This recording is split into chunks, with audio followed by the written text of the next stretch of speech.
All right, good morning. I'm Lieutenant Nick Butler with the Police Department. I'm a lieutenant of the Crimes Against Persons section of our Detective Bureau.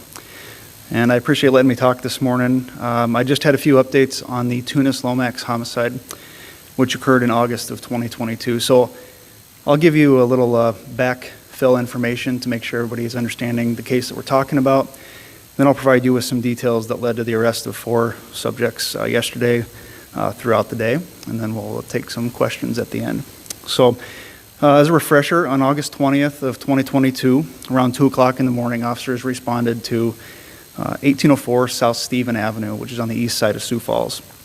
The report initially was for a male with a gunshot wound. When officers arrived, they unfortunately found Mr. Tunis Lomax deceased in the parking lot. Close to Tunis's body was a .40 caliber shell casing, which came into play later on in our investigation. Fast forward to September 9th of 2022, officers responded to an address on East 10th Street for a report of a shooting. When officers arrived there, they found that the group of subjects had been burglarizing vehicles, and when confronted by one of the owners of the vehicles, the suspect shot at that person.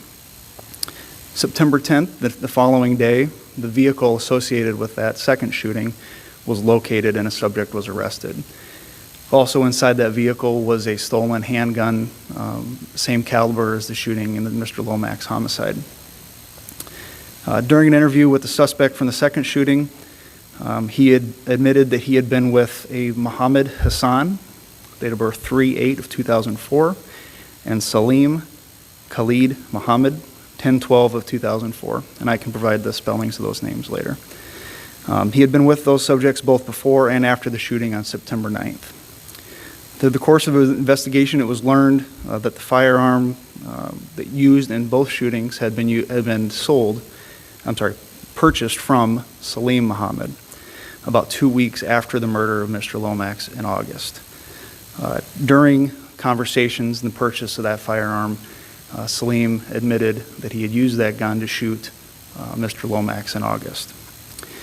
Through our investigation, we were able to determine that, or obtain evidence that linked Mr. Hassan to the firearm, and additionally, that same firearm was forensically identified as the firearm used to eject the .40 caliber shell casing found at the scene on South Stephen Avenue in August. Further linking Salim and Hassan to the homicide were 2 stolen vehicles that were seen around the South Stephen Avenue address where Mr. Lomax was killed the night of the murder, one of which had been reported being seen fleeing from the scene shortly afterwards. Additional forensic evidence, as well as surveillance video, put Salim and Mr. Hassan in the vehicle that were later located, abandoned, not too far from the South Stephen Avenue address.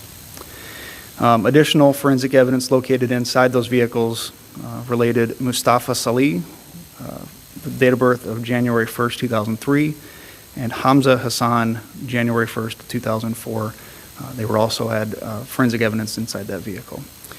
Yesterday afternoon, beginning in the morning and leading into the afternoon, with the assistance of the Sioux Falls Fugitive Task Force, Minnehaha County Fugitive Task Force, we located Salim Mohammed, Mohammed Hassan, Mustafa Salih, and Hamza Hassan, and they were all charged with a variety of charges related to the homicide of Mr. Lomax. Salim Mohammed was charged with murder first, murder second, manslaughter first, receiving or possession of a stolen vehicle, and grand theft. And the other 3 individuals were charged with manslaughter first, receiving or possessing a stolen vehicle, and grand theft. This investigation has taken quite some time, and there's some people that need to be recognized, including the family of Mr. Lomax, who has remained devoted and in connection with the police department, and has been as patient as can possibly be expected given the circumstances.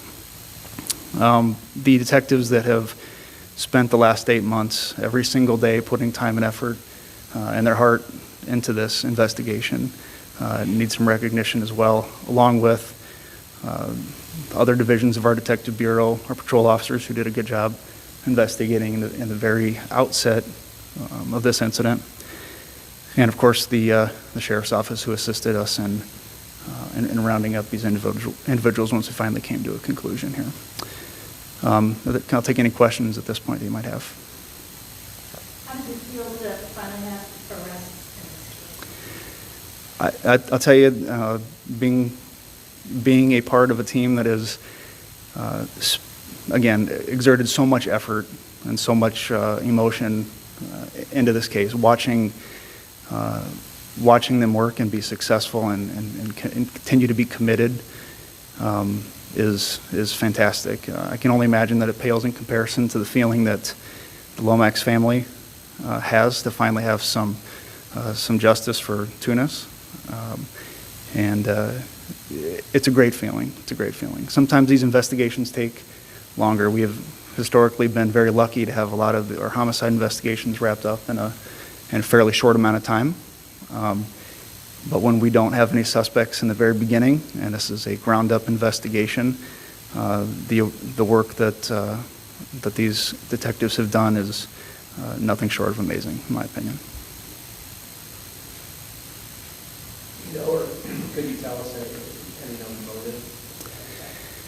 We're still working on some of the details related to the motive, so I really don't have anything for you on that end, but the investigation, although we've made some arrests, our investigation is going to continue right up until the date of prosecution. All right, I'll stick around if there are any questions following the briefing you like. I'll be here. Turn it over to Sioux Falls Fire Rescue.